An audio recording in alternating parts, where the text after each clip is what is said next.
So when we design our programs to help you with your career, it's because it's from the viewpoint of a chemist. What do you actually need? A lot of the material that we'll talk about today, you could find in many different contexts. You can find it on the websites, on other people's websites. But there's about 20% that's really dedicated to you. I'm going to tell you how to do some things that are different than you'll hear anyplace else, because looking for a job in chemistry is unique in certain aspects. And so we'll focus on those aspects as we go through. We'll lay down a general foundation, and then we'll talk about some of the specifics related to chemistry. But this isn't going to be about me. I can do this every day if I want, but this is really about you and you learning. And so this will be very interactive. It won't just be a lecture. And that's why I was asking you to come up front, because we've got to talk. I'm going to ask you questions, and I'm going to expect you to answer them. If you don't answer them, I just don't go on. I'll stand here until you answer them. This is your talk, your presentation about your resume. Okay, and we do have microphones. So when it comes time to ask questions, we'll make sure that a microphone gets to you quickly. Just raise your hand, give us a chance to get the mic to you, and then ask your question. But I'm going to put you to work straight away. I know some of you are still getting food, and I know you're eating. So go ahead, keep doing that. Eating is essential for life. But I'm going to show you some resumes, and I'm going to skip over this. Okay. What we're going to do here, let me set the stage. I'm going to show you 3 resumes, all right? They're all for the same person. Assume that all 3 resumes refer to the same person, same skill set, just 3 different presentations. Here's the other thing that I'm going to tell you. You're not a job seeker right now. You're an employer. Or at least you're my potential employer, right? So I'm going to show you my resumes. How many resumes do you think you would see in a day? A lot. Give me a number. Anybody, give me a number. 117. Add them together. Give me more numbers. On average, they're going to see about 200 to 250 resumes a day. That's what's coming in right now, folks. So you're that employer. That's how much time you have. How much time are you going to spend looking at this resume? Very little. 1 minute? Very little? Okay, you're both close. On average. 1 second? You're hard. You're very harsh. Nobody's going to get a job with her. How much? 45 seconds. 45. I'll tell you what. I'll narrow it down for you. 30 seconds. How long will it take for you to make a decision on average about that resume? 6, very close. 5, very close. 7 seconds.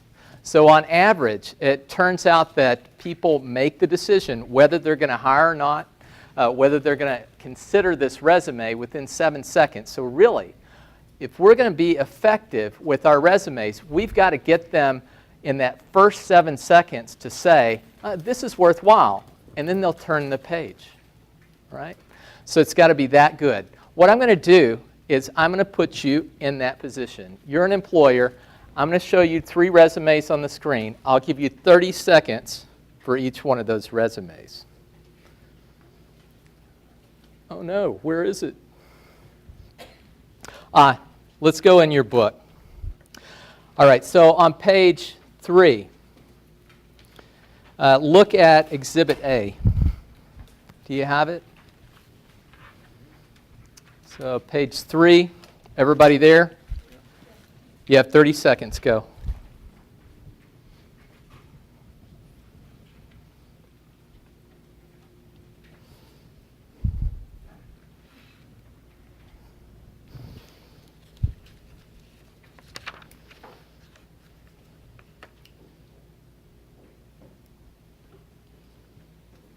Beep, time's up. Next one. Exhibit B, it's on page 4. Everybody turn. You have 30 seconds. Go.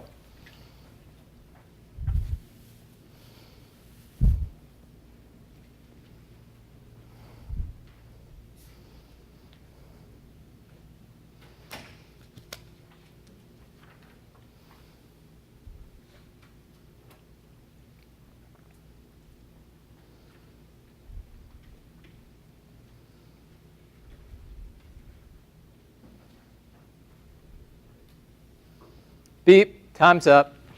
Next one, page 6, Exhibit C. 30 seconds, go.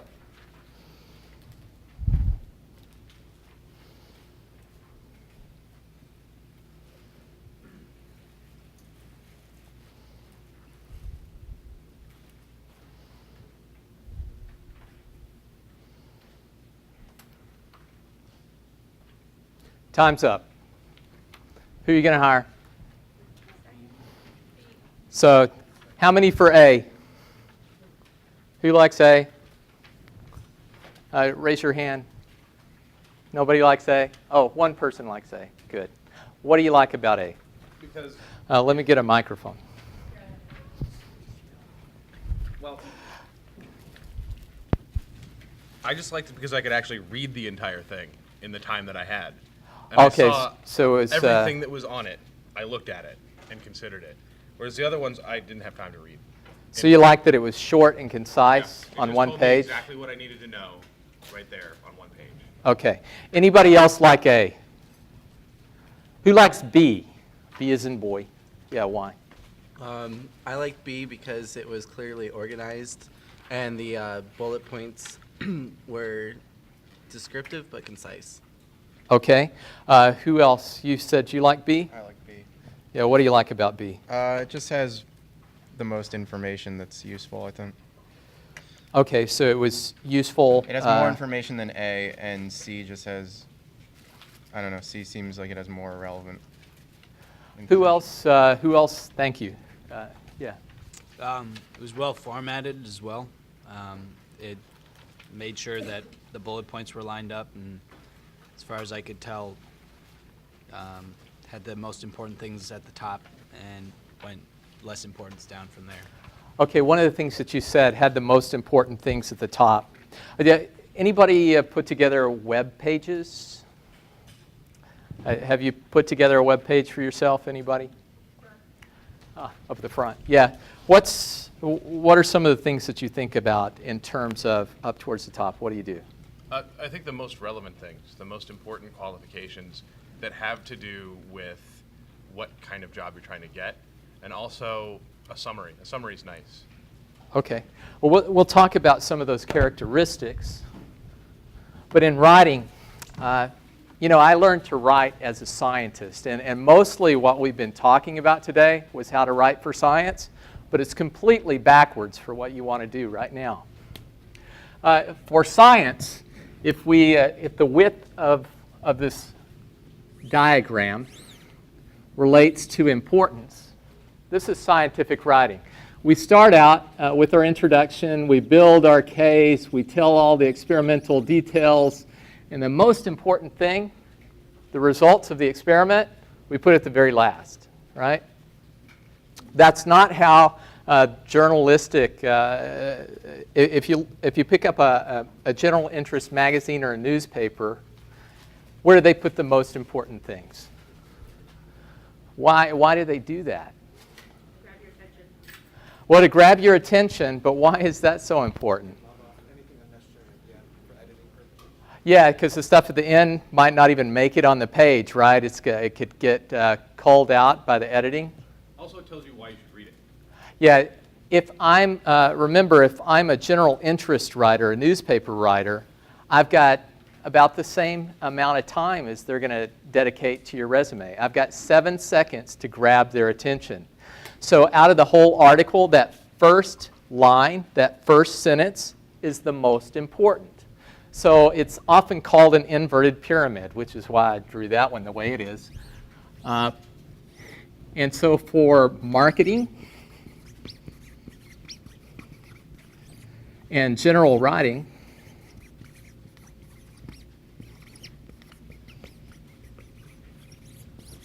what you want is the inverted pyramid. Put the most important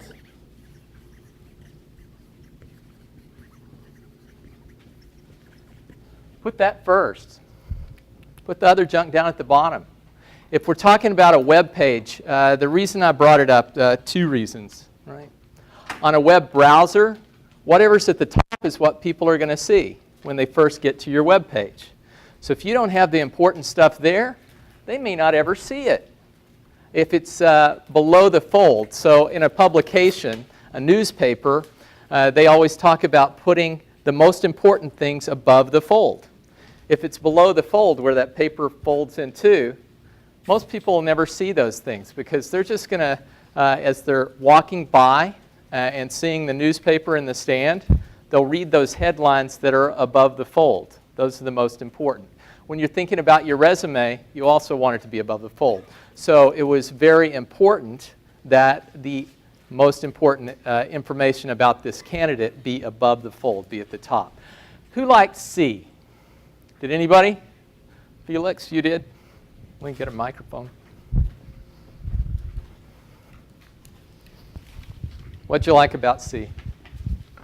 I like that there was a bold font on it where you can actually see what the person was trying to get me a point across, and then it was organized. I didn't notice that the bullet points were kind of off because I was kind of looking for just the head titles. I didn't care about the bullet points. Yeah. Well, there's a couple of things. So I don't need this one. I already have one, huh? There are a couple of things with that. So formatting should be the guide. Formatting makes things easy to read. One of the things, the most important thing that we want to do with the resume is make it easy for a potential employer to see what we have to offer and to guide them through that document. So formatting is very, very important.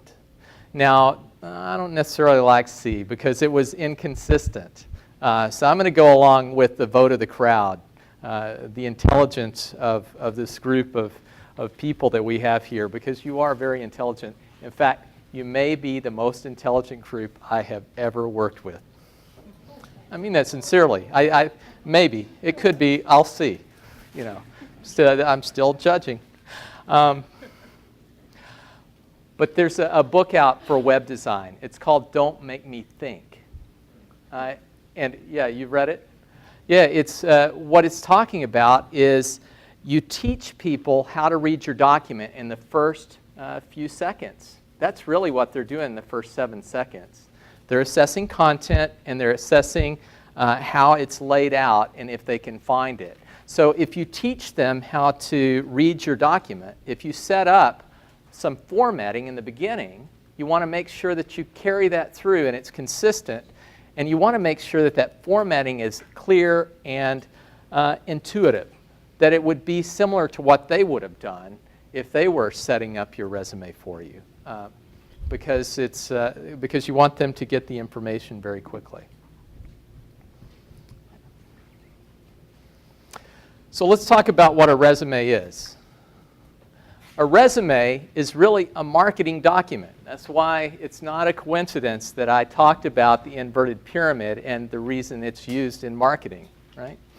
And if you were looking at a marketing document for a Coca-Cola, tastes great, buy Coke. That's it. You know, taste great is right up at the top because that's what they want you to know. Very clear. It's not a complete listing of everything that's been done in your entire life. Anybody know what the name of that document is? A CV, a curriculum vitae, right? The history of your life. A resume is really a marketing document, so we don't have to tell everything that we've ever done. And here's where, you know, I said this was going to be all about you. Here's where I'm going to turn it around. It's really not about you. It's about your employer. Okay? It's about the person or the group of people that you want to work for. In the first few lines, they've got to know not just about you, but what you bring that you're going to give to that organization. What is it that's unique about you that you're going to bring to help that organization succeed? It's really about them. So when you're thinking, one of the hang-ups that we often have with resumes and CVs even more is thinking that we have to put everything that we've ever done on that document. And we have trouble letting go. Some things just really aren't important to them. They may be important to you, that's okay. You'll have trophies, you'll have certificates, put them up on your wall. But think about when you're putting your resume together, what's going to be important to a potential employer. And that's what should go in your resume. It's a way to demonstrate that you have a match to the job that you're trying to apply for, that you're trying to get. And really what it is it's a way to get an interview. Okay? So I see a lot of resumes. I work with a lot of people to help them get jobs. And one of the things that I'll ask is, well, tell me about how the process is going. And if I hear that they're not getting any phone calls, I know that I don't need to worry about interviewing. We'll talk about that later, right? Because that's not a problem now. You don't have an interview? We don't need to talk about interviewing. The problem happened earlier in the process. See, as a scientist, I'm going to pick apart the process that they're going through, and I'm going to think, well, where could the problem have happened? Most likely the problem, if they're not getting called back, well, it has to be something that was sent in, right? It's their application package. In fact, it's probably their resume. That's all the employer's seen at this time. Now, it could be the way that they're sending it in. And we're not going to go into that today. There's another talk that I often do about targeting the job market. And I will just say, spamming everybody with your resume is not a good way to go, right? So you want to make sure that it's targeted and that you're sending it to the right people. But this is really your calling card. It's a marketing document to get you through the door, to get you an interview. From the employer's point of view, it's really to screen out candidates. Do you remember how many resumes I told you they were going through in a day? HR department, yeah. Between 200 and 250. What are you going to do with all those people? You can't hire all those people, right? How many open job positionings on, well, it's not a fair question. Let me just tell you. So for employers that are coming to us right now, even major chemical companies, it used to be that they would come to us with sometimes up to a few hundred positions at a time, if they were a very large employer, if they were a government lab. Now we're not seeing that. Okay? Now I'm seeing 4 to 5. For a very large company, it may be up to 20 positions. But if they're getting 200 to 250 applications a day, that's a very small number that are actually going to make it through the door. So when I'm looking at the resume, when I'm in the seat that you were in just a few minutes ago as the employer, what's your objective? Find the ones that don't. You're right. It's to find the ones that don't belong so you can get rid of them and get on to the ones that do, right? It's about screening out the candidates. It's not really about finding the right one as much as it is about getting rid of all the other ones so that I can get it down to a narrow few that I can pass on to a hiring manager or somebody else to help me make that decision. Usually it's going to be someone in HR, human resources, that's going to go through these applications first, right? And it may even be a computer. We'll talk about that in a minute. So there are screening programs that typically these days will go through the applications first to see if you meet certain minimum criteria. Once those criteria are met, then it actually goes to a human being. So you can see that the systems are set up to screen out as many candidates as possible at this stage. So we have to fix the system so that we can get around it. There are 4 basic principles here. And I'm going to boil it down even more in a second. But specific is better than general. Okay? I need to know what's unique about you.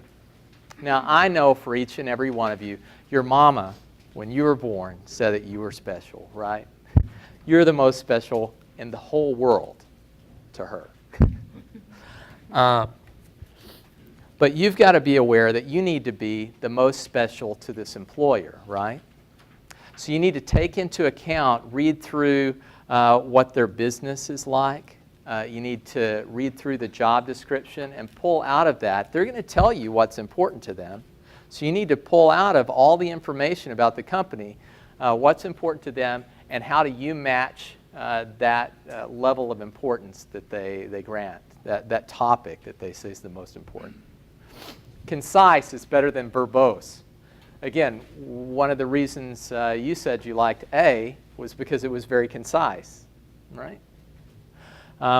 They have a lot of these to screen, and so concise makes it much easier for them to be able to get through it and to see what you have to offer. Don't make them go through a lot of words to push out of the way before they get to the words that actually make a difference. Accurate is better than creative. You got to be real here. You got to tell them what you can actually offer. They're not going to take your word for it. They're going to ask you questions later on.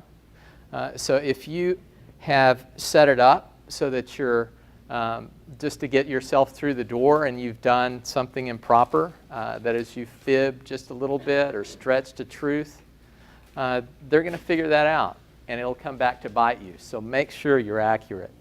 And careful is better than careless. You know, when you have 250 of these resumes on your desk, sometimes you're just looking for any excuse to just get through it, right? That means one misspelled word, one unformatted word. That can be enough. You know, I'm just looking for any excuse. Don't you find this sick? Well, let me get the... Sick? I'm sorry, yeah. Don't misunderstand me, but I know Yeah. it is sick. If you just check one wrong thing in the resume and then it's just...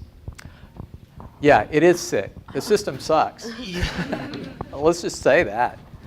But it's the reality, yeah? So what I'm doing right now is I'm pushing back hard on you, okay? I want to tell you the way it really is. I want you to realize what we're up against and how important this is. Because if I'm looking and you've misspelled one word or you use the wrong verb, I'm thinking, really? Is this important? You know, did they think this is important? How long did they spend on this resume? You know, something personal about me. I'm dyslexic. So I mess up on stuff like that. I will never see a misspelled word. And not in my stuff. I see it in other people's stuff, just not in mine. So it's important that I check everything I do with the spell checker, right? At least do that. I mean, how long does that take? It'll do it while I'm typing. Or the other thing I do is make sure that I get somebody else to check it for me. That's not that hard. If it's really that important to me, I'll do it. And that's the way the employers are looking at it. Okay? Here's the structure of what we're going to talk about today. We'll talk about the resume structure. We'll talk about formatting. We'll look at the components of the resume. And then if we'll take a look at any resumes that you may have. But we're going to do it as a group. Okay? The structure of the resume. Basically, it's going to have an introduction, a background, and supporting information. Let's talk about the introduction first, because here we have a heading, a job objective. We'll talk about whether you do or don't want to use a job objective. And then something that we're going to call highlights. Okay? And again, we're going to put the most important stuff first. So that's in the introduction, and that's where highlights come in. In the heading, Well, the most important thing is that they be able to find you. If they actually like you, if they want you, you want them to know your name, you want them to know your phone number and your email. Now, on your phone number, we've gone back and forth on this about cell phones. I say use a cell phone, but if you have a landline, I would give preference to the landline. That's just because you don't know when they're going to call you back.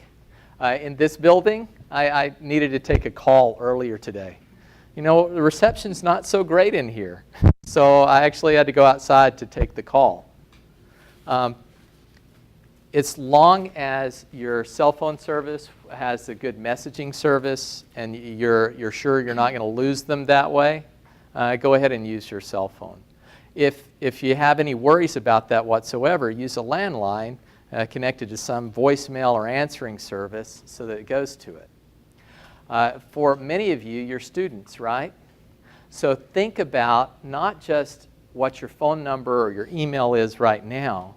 Think about what it's going to be in 6 months to a year from now, okay? Because, if you used one email or one phone number now and they don't end up calling you back for 6 weeks and you're no longer at that number, it doesn't matter that they have it. So you got to think about what they're going to have. Something that we're starting to see now is web pages. You can put a URL for a web page. You can put a URL for your LinkedIn profile there, for example, or some other web page that you may have put together that goes into your research and your publications in more depth. Remember, the resume is a very short and pithy marketing piece, so you don't have enough space to go into things in great detail. A lot of people are starting to use web pages to be that backup information or supplementary information. If you want to do that, this is a place that you can put the URL for that web page. Now let's talk about an objective. Objectives are things, some people like them, some people don't. This is going to fall into the category, and you'll hear me say this more than once. You've got to do what's going to be right for you. I'm going to give you some advice. You'll talk to other people. They're going to give you advice. And some of it may conflict. That's okay. I'm just giving you the best advice that I know based on general practices. They're going to give you the best advice that they know based on their own experiences. That may or may not be the right advice for you. So instead of just saying you have to do an objective sentence, what I'm going to do is set up the argument for you. Here are some things to look at. Some of the arguments for a job objective is it's very nice from the employer's point of view if it's well constructed, because it's a way that you can align yourself with a potential job opening. It's a way that right up front you can say, I am the one that's the best for this job position. I'm very interested in this specific position. If you can't do that, though, some people just use this as an exercise in creativity, and they start throwing in all sorts of adjectives and words that don't mean anything. And if that's the case, if it's not specific, it's hurting you more than it's helping you. So if you can't write a specific objective, I would say leave it out. A good objective should clarify your interest and alert the person that's making the hiring decision that you're a good potential candidate. If you write it wrong, it can narrow your possibilities for this job, right? It can show that you're a mismatch for a particular job and end up sending the wrong message. Okay. Here are a couple of things. In fact, before I go there, if we're going to write a good objective, it would start this way. It would be the industry that you want to work in.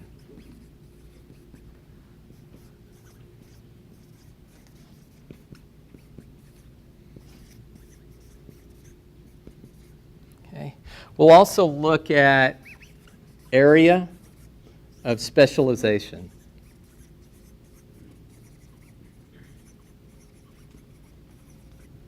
Okay, and the third thing is the role that you want to play.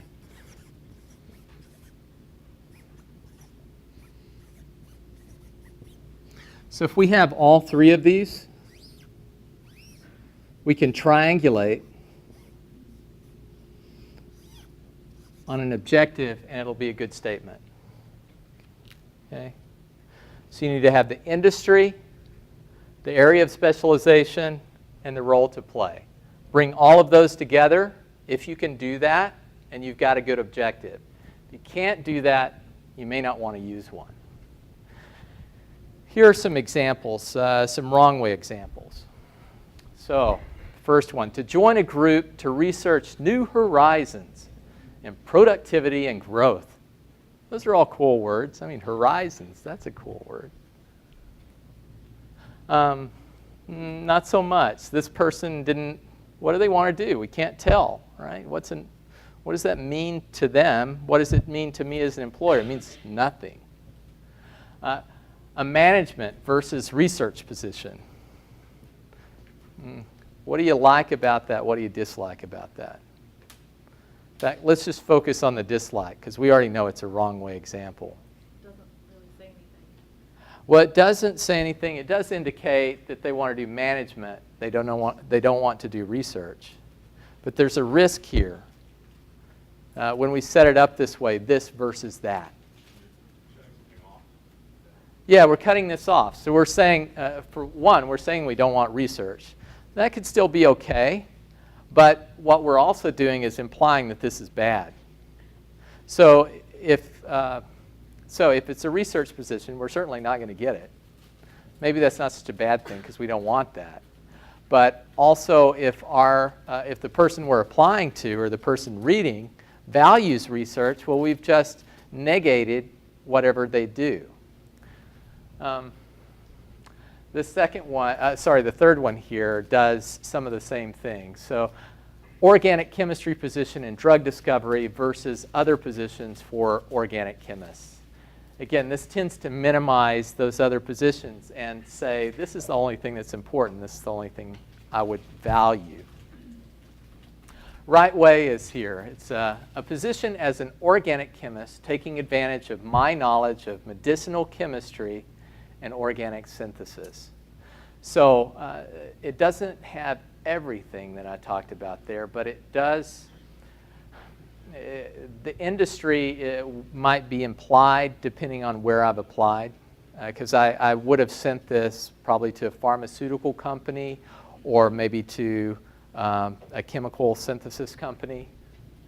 But it does have the subfield, the area of specialization, so medicinal chemistry. And it does say what they want to do.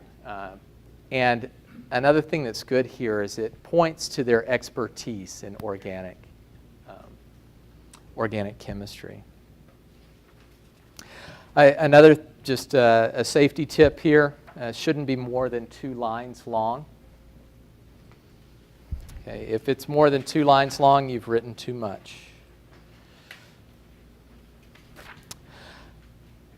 Highlights. Now, you don't have to call this highlights. You could call it highlights or accomplishments. You could also call it qualifications. But this is really the headlines. These are the headlines. This is at the top of your resume. So if you're able to give 3 or maybe 4 bulleted statements about what it is that you do really well, and not just that you do really well, but that you can do for the organization that's going to better that organization, that would be very good. It's, if we were, again, writing for a newspaper, we would call these the grabbers. You know, they're those statements that grab your attention at the very beginning and say, oh, this is a very good paper. I want to read the rest of it, right? So in terms of your resume, they're the things that are going to grab the employer's attention and keep them wanting to read your resume further. I'm going to take it further and talk about the car analogy. Okay? So this is context, action, results. If you can build that into these arguments, and I'll use this again as we go to other parts of your resume, but whenever you're talking about something, an accomplishment on your resume, give the context, set up the situation. What was it that you were trying to do? Tell the action that you took and the results. So, well, I think we have some examples here. Yeah. Experienced in synthesis, purification, and characterization of organic compounds. That's okay. I like it, but I still would like it better if it were fitting the car analogy. So if you can give an example here of expert in synthesis of metallocarboranes with an increase of 25% yield over existing methods. Well, if you're going someplace that values organocarboranes, that's probably a good argument, because if they bring you in, what you're doing, you're demonstrating to them that for their organization, you're going to give a 25% yield increase. That means more money. That means you're going to help their bottom line. So if you can build in those types of examples in the very beginning, and in the headlines of your resume, that's a good thing. And each of you has done something, is doing something that's worthy of bragging about. And you're at Argonne National Labs. Not everybody gets to come here. I used to do research at Los Alamos National Labs. It was a competition to get in. And so we all have to demonstrate that we're capable of doing certain things to get to the level of attainment that we're at, right? You've done those things, but what you need to do is be able to communicate them here in the headlines of your resume. Okay. So adept at preparing fuel cells, having high efficiency and extended shelf life. That's valuable to a potential employer. That's telling them that you're going to be able to come up with new products that are going to extend their product line. Okay? You're going to be valuable to them as well. So originated techniques for detecting energy loss sites in photoelectric membranes. Again, I think that's good. It's a good start. They could take it a little bit further if they told some outcome or result. And if it's quantitative, numerical, even better. Here's some examples of things that you can highlight. Okay. Technical skills, business skills, teamwork. One of the things as chemists that we tend to do is focus on the technical. In essence, that's made us a commodity. Okay? So one NMR spectroscopist is the same as any other NMR spectroscopist. Once I see that on a resume, check, I'm done. They're an NMR spectroscopist. You've got to take it a little bit further than that and tell me what it is that you did with NMR spectroscopy that's so unique. You know, again, I know your mama thinks you're special, but this isn't about your mama. This is about your employer. And so you've got to show them what it is about some technique or what it is about some skill set that you bring to the table that's going to be better than somebody else. You know, we don't like it. I don't like it that it's so competitive. But it's the reality. And if I can't sell myself as having something better, and it's not about saying that you're better than everybody else in the universe. It's saying that you're better at this particular function, at meeting this particular need. Right? And you all have areas of specialization, and you are the best in the world at what you do. So you need to be able to communicate that. But also, you know, people get fired from time to time, and it's usually not because of their technical expertise. Usually it's because they don't fit into the culture of the organization, because they they can't contribute in a broader aspect, a broader way. Either they can't communicate or they don't have any business sense. So if you can show that you have business sense, teamwork, communications, and management, that's good too. Those are differentiating factors. Okay? You've all had leadership roles. They may not be classic leadership roles, but you've learned those leadership skills. You may have worked with certain aspects of business in the lab, either budgeting, or maybe you had to order equipment and you had to find the best deal. Those are important for people to know about. I'd still say that technical is going to be your top, but if you can bring in some of these other aspects and you have a strong background in them, be sure to talk about them. Now the next section is background and education, okay, or background, which includes education, work experience, and other relevant skills. Now both education and research work experience are important, but not equally important. So who would be the best candidate to put education first? Yeah. Undergrad? Undergrads? Sure. Who else? What if you broaden that category?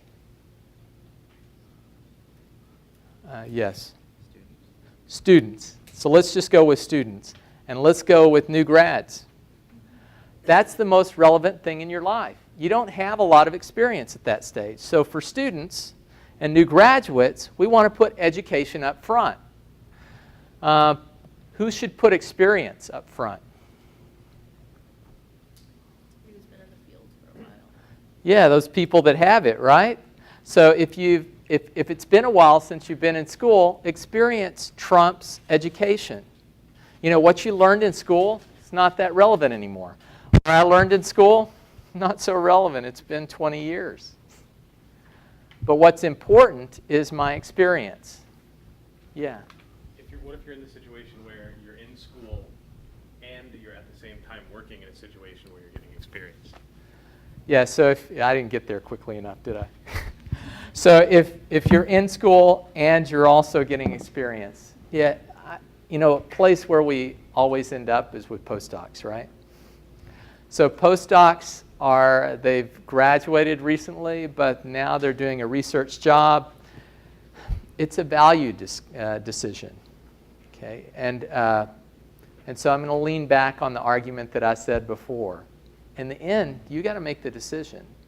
You got to look at what you're bringing to the table and what's the most compelling thing. Is it the research that you're doing and the experience that you're getting, or is it the education? So, all right, so a couple of months ago I went back and I got a mini MBA certificate. That's a good achievement, right? But I have 15 years worth of experience. That little certificate, not so relevant. It's good, it's important, I want to put it in my resume, but the first thing that I'm going to put there is my experience. Okay, that outweighs it. So you've got to put it on a balance, a mental balance, you know, in your virtual space, and figure out which one outweighs the other one. And whichever one is going to give you the most points, get you the most attention from that employer, that's the one you put on top. Okay? So in education, you're going to list your degrees, put them in reverse chronological order, not because you want to, but because that's what I expect. That's what everybody else is doing. Remember, don't make me think. I already know how everybody else is doing it, so put it the same way. So I don't have to think about that. Then I can focus on what you actually did. Format with degree, field, university, location, and year. And put them in the same place. For year, I either put it at the front or I put it at the end. One of those places, either on the left-hand side or the right-hand side, and I keep it the same no matter what I'm talking about. Okay? Don't make me think. For graduate degrees, list the thesis, title, and the name of the advisor. If you leave out your advisor, maybe I'm going to think something didn't go so well there. Why do you not want me to call your advisor? That's what I'm thinking. Don't make me think that. Okay? If there is something wrong with your advisor, just go ahead and put them down. And at work, there are other ways to deal with that kind of a situation. But if it's not there, people just automatically jump to the place that there must be a problem. And I probably don't care about your grades. Okay? I might care if it's undergrad. All right? If it's magna cum laude, if you are the top, I care. If you're a grad student and you made all A's, good for you. You know, put a star on your refrigerator. Everybody makes A's in grad school. If you don't, you get flunked out. So if you're in grad school, you have A's, or B's at least, right? If you're not in grad school, those are the people that didn't make it. So it's not a differentiating factor. And your resume is all about the differentiating factors. Okay. Research and work experience. Again, reverse chronological order in terms of your positions. I would put most of your positions there. There are some positions you can leave off. They're probably going to be the ones at the beginning of your career. So as you gain experience, you can start to leave things off. For those of you that don't have much experience, you need to put it all down. Yes, sir. I actually have a question about the grades. Okay. So I just graduated from undergrad, and the Career Center at my school had like a template for resumes that they said we should follow, and on all of them they have a space for your GPA. And I guess that's specifically for someone who just graduated undergrad, but would you recommend putting your GPA? Is it worth bragging about?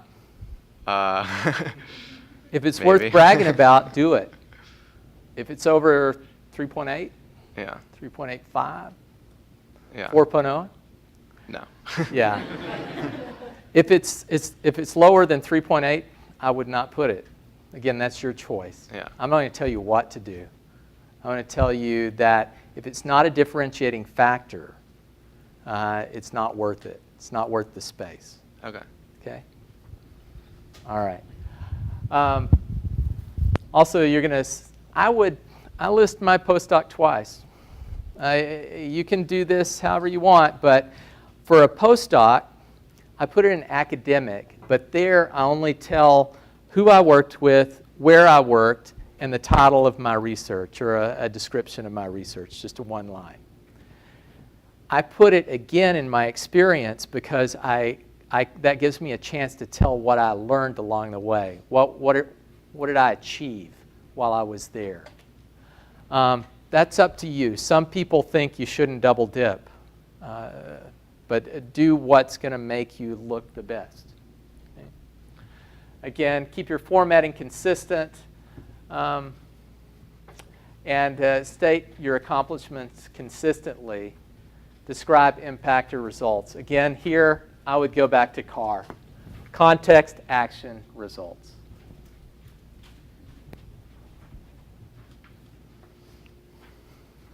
Other relevant skills. Tell me about your special techniques.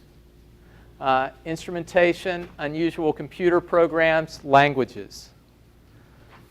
You know, if you took a little bit of Spanish in high school, and that was it, if you can't speak Spanish, don't put it on your resume, because you know what I'll do?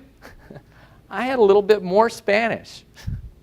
And what I'm likely to do in a screening, I will call you up and talk to you in Spanish. So make sure you can back up what you put on your resume.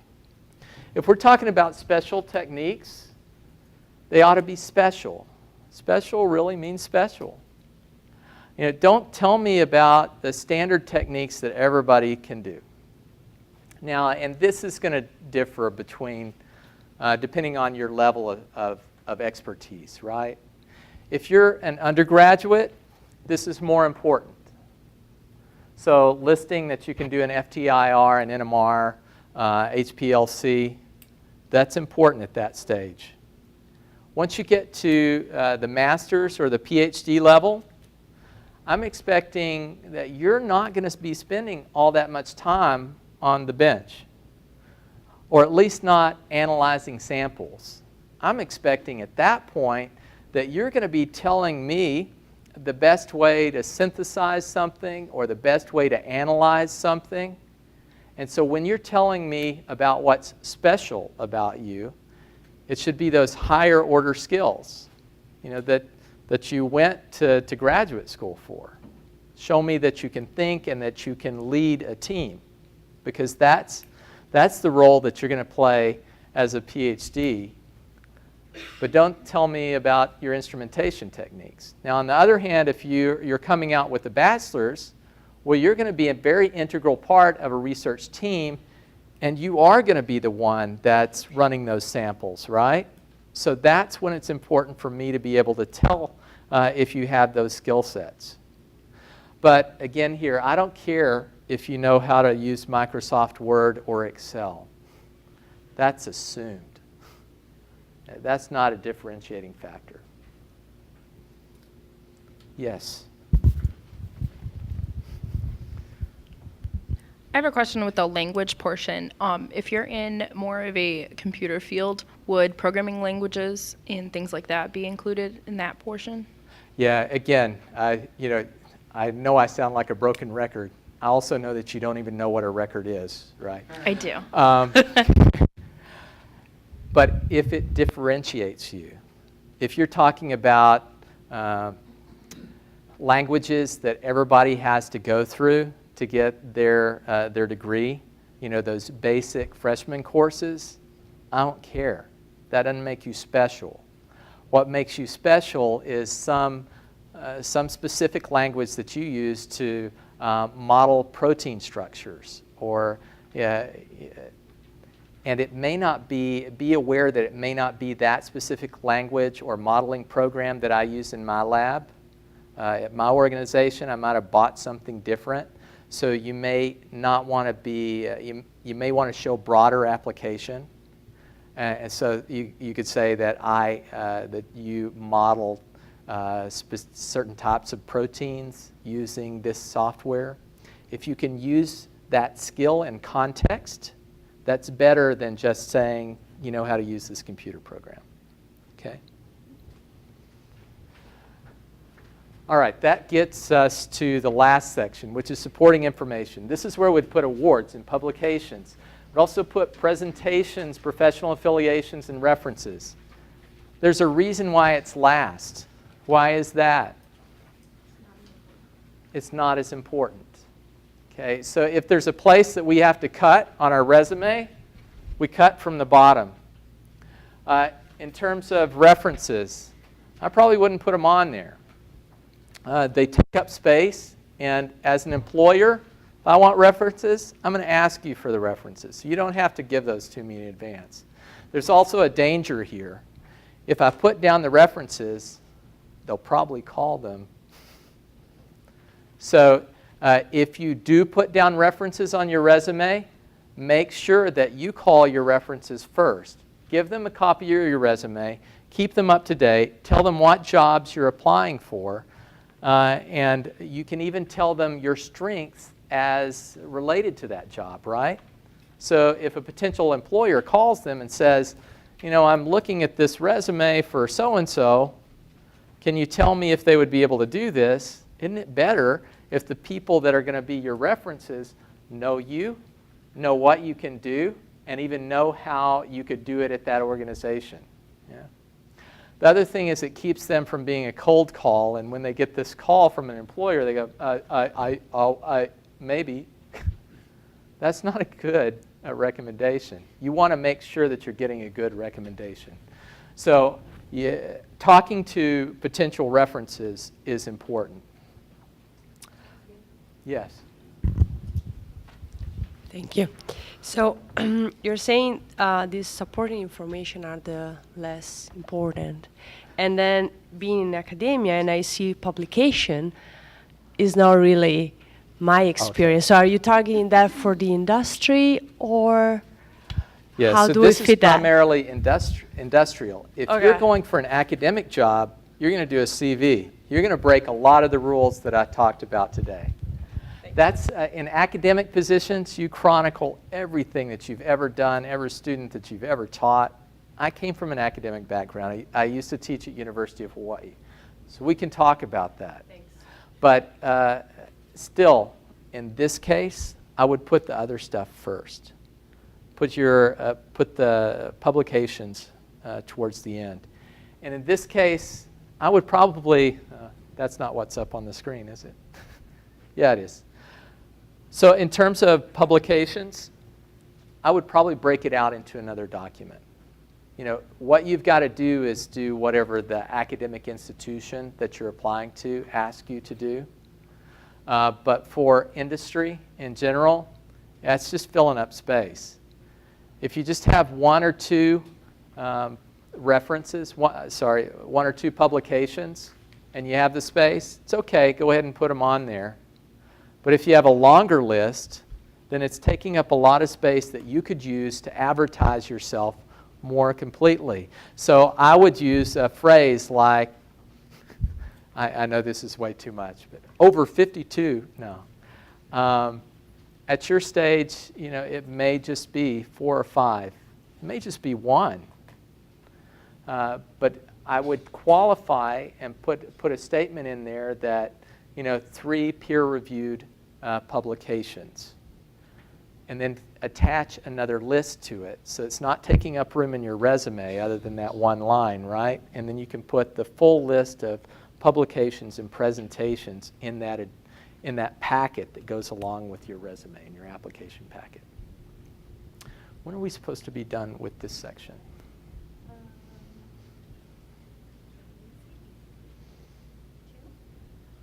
Okay, I can do that. For professional awards and honors, these are important. But you know, things that you did in high school, maybe not. You got to qualify it. It's really got to be something special if you're going to put it here. So what's most relevant is what's most recent. So if it's been a long time since you got that award, its relevancy goes down. If it was really important, well, that gives you some points coming back up, right? So in terms of ranking it, what I would say is look at all the other information on your resume and decide, you know, you're going to list it in order of relevance. So the least relevant stuff would go at the back, at the end, and may even fall off. Okay. If you put an award, again, you know, here I go with car again. It's not quite the same, but you need to tell me the relevance of that award. You know, if it was named after somebody on the campus where you went to school, unless I went to that campus, unless I got my degree at that school, I may or may not know that person. Unless they're more famous in the wider context of chemistry, I'm probably not.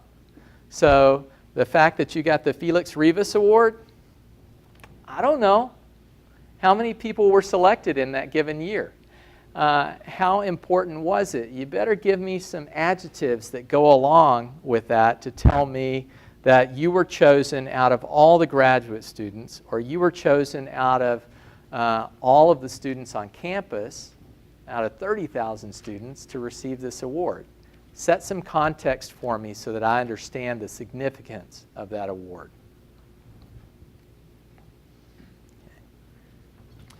Related to references, I kind of touched on this a minute ago, but again, my personal preference is not to put them. If you want to put them, okay, but if you do, make sure you follow up with those references and make sure that they know that you listed them, and keep them up to date in your application process. And I would give them a copy of both your resume and the job descriptions that you're applying for. Okay. And you're going to have a portfolio that you'll turn in. Now here's some things not to include. And if you're not from the United States, this may not make any sense at all, because outside of the United States, these are not protected. But in the United States, these bits of information about you are protected pieces of information. Now, if you're going for a government job, some of those bets are off, right? They can ask certain things about citizenship, for example. But I would not put age, marital status, number of children, religion, political party affiliation, national origin, past salary history. Now that's a different one. Why would I put that? Why would I say don't talk about past salary history? Yes, sir? They might see that you're used to making less than they were intending to pay you, and then you would get paid less. Yeah, they could see that, or they could see more.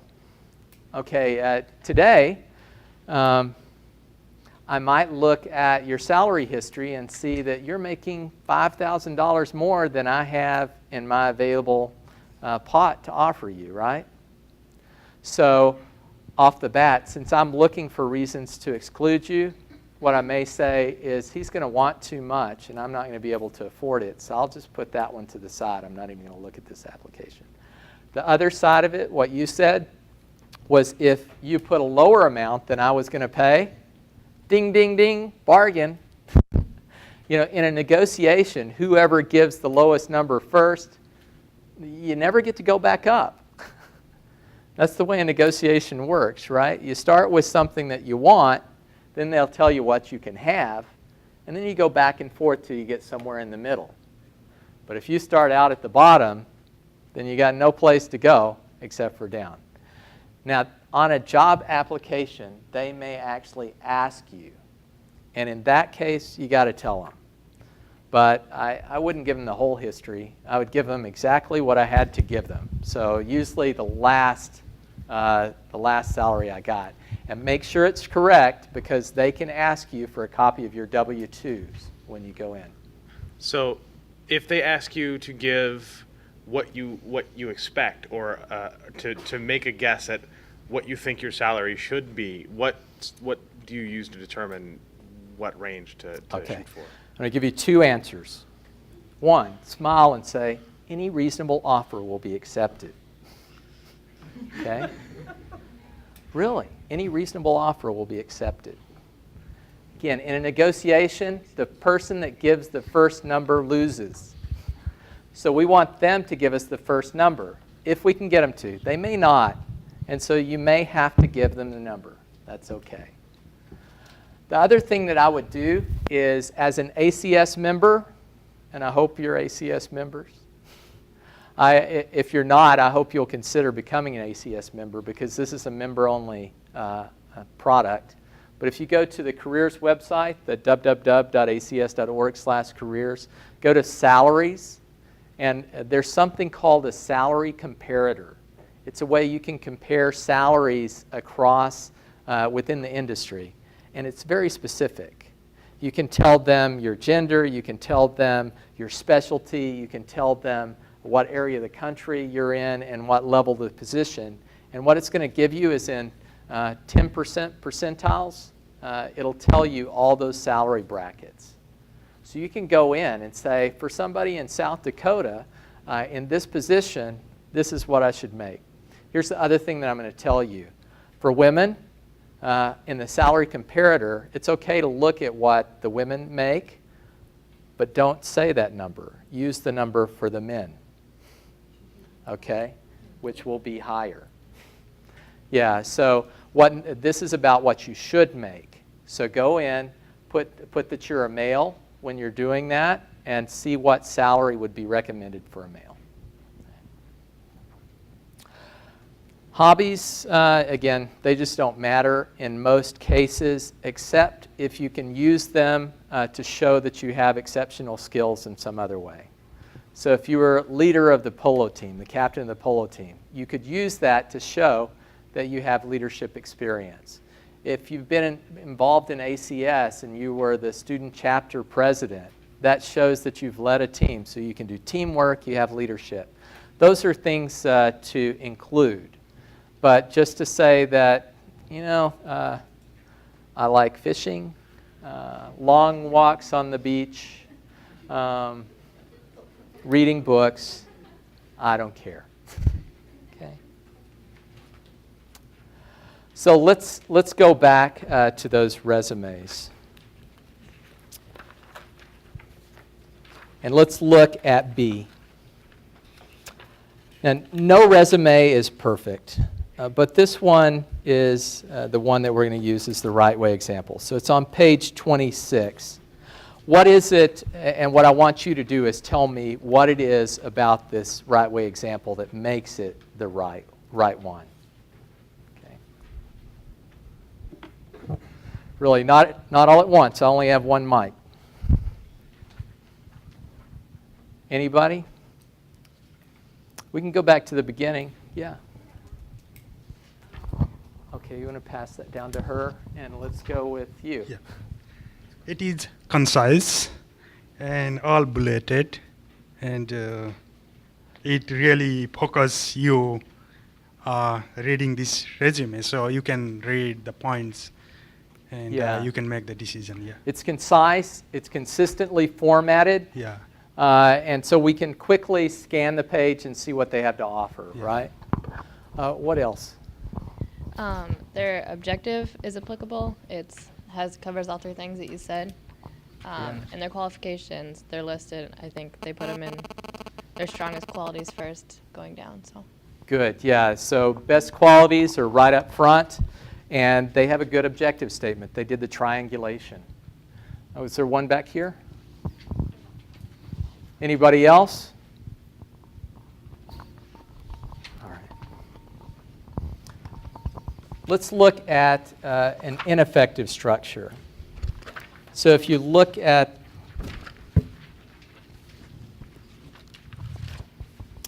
if we went back to C, which was the wrong way example in the front of the book, let me give you the page. Actually, A wasn't so great either. C is on page 6.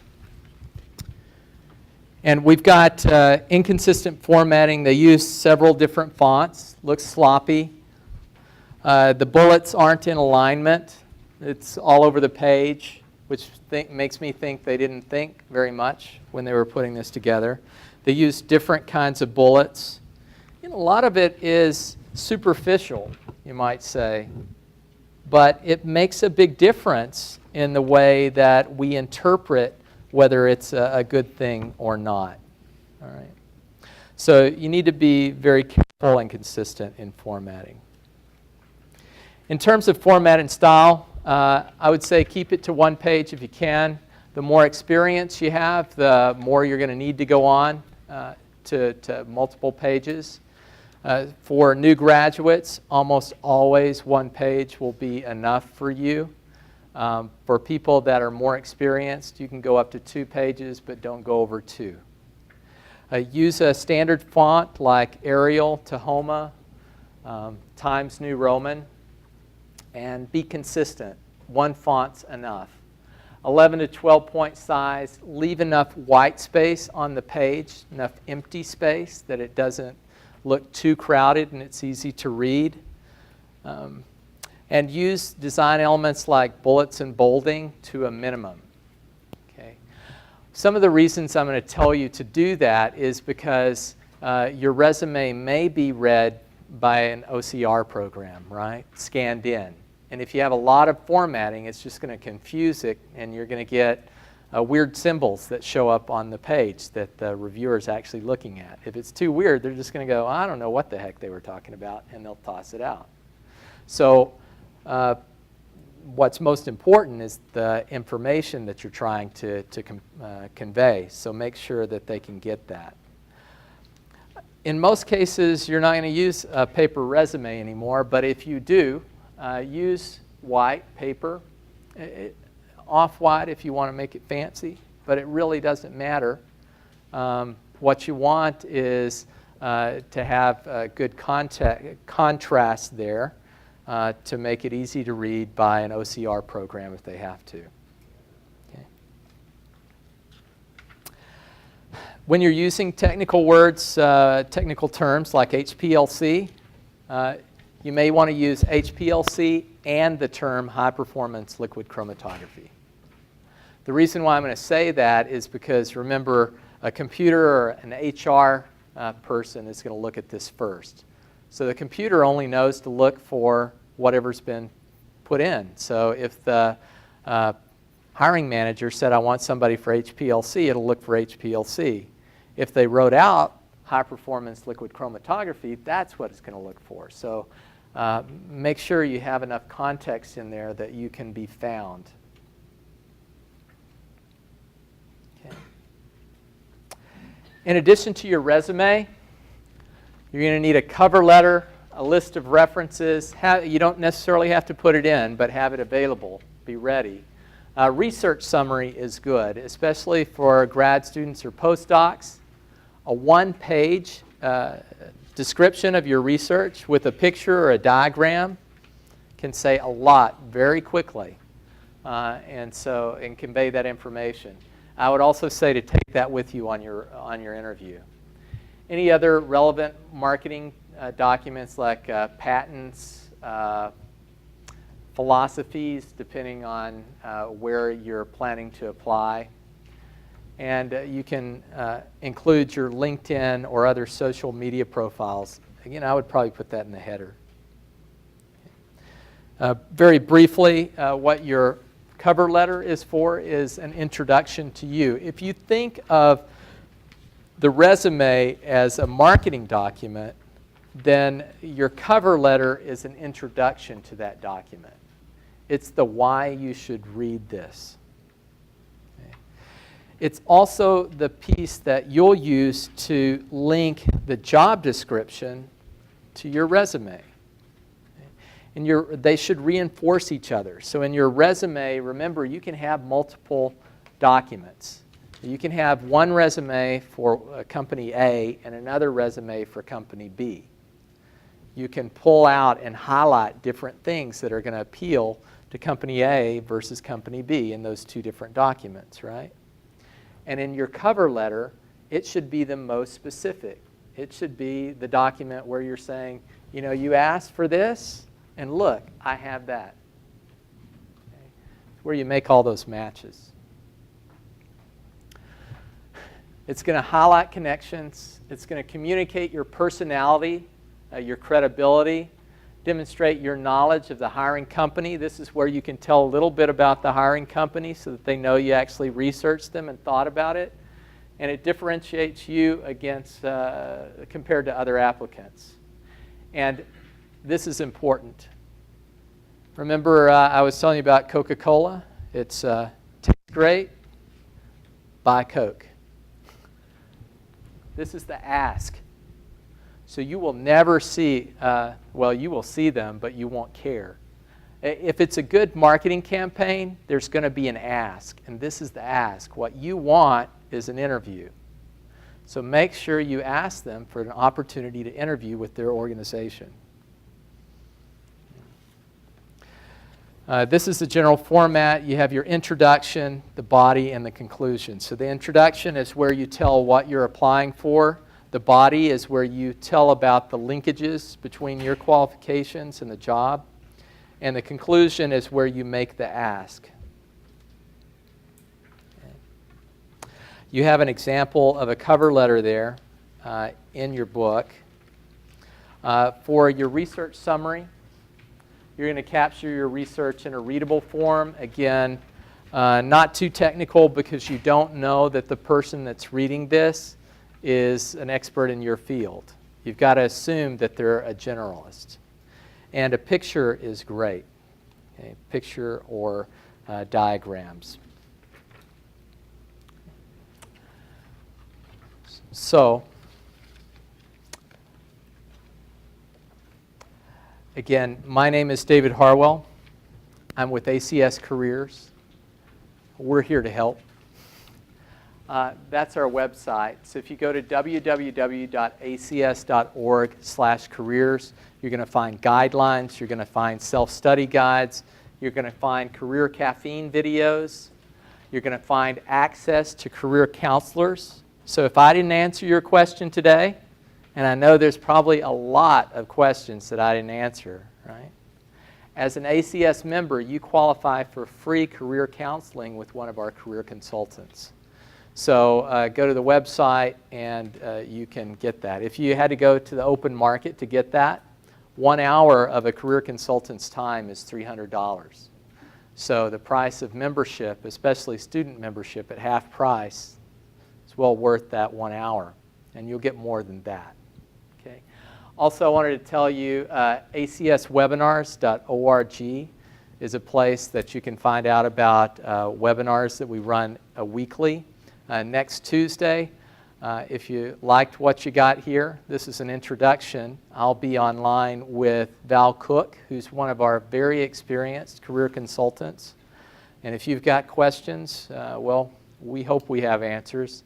And we'll be online for an hour at 2 o'clock on Tuesday. That's Eastern time, so that's 1 o'clock your time. But you can find out more about it at ACS Webinars. Thank you very much. Thank you very much. I hope you enjoyed today and got something out of it. Thanks very much, Dave. We can give Dave a hand. Thank you.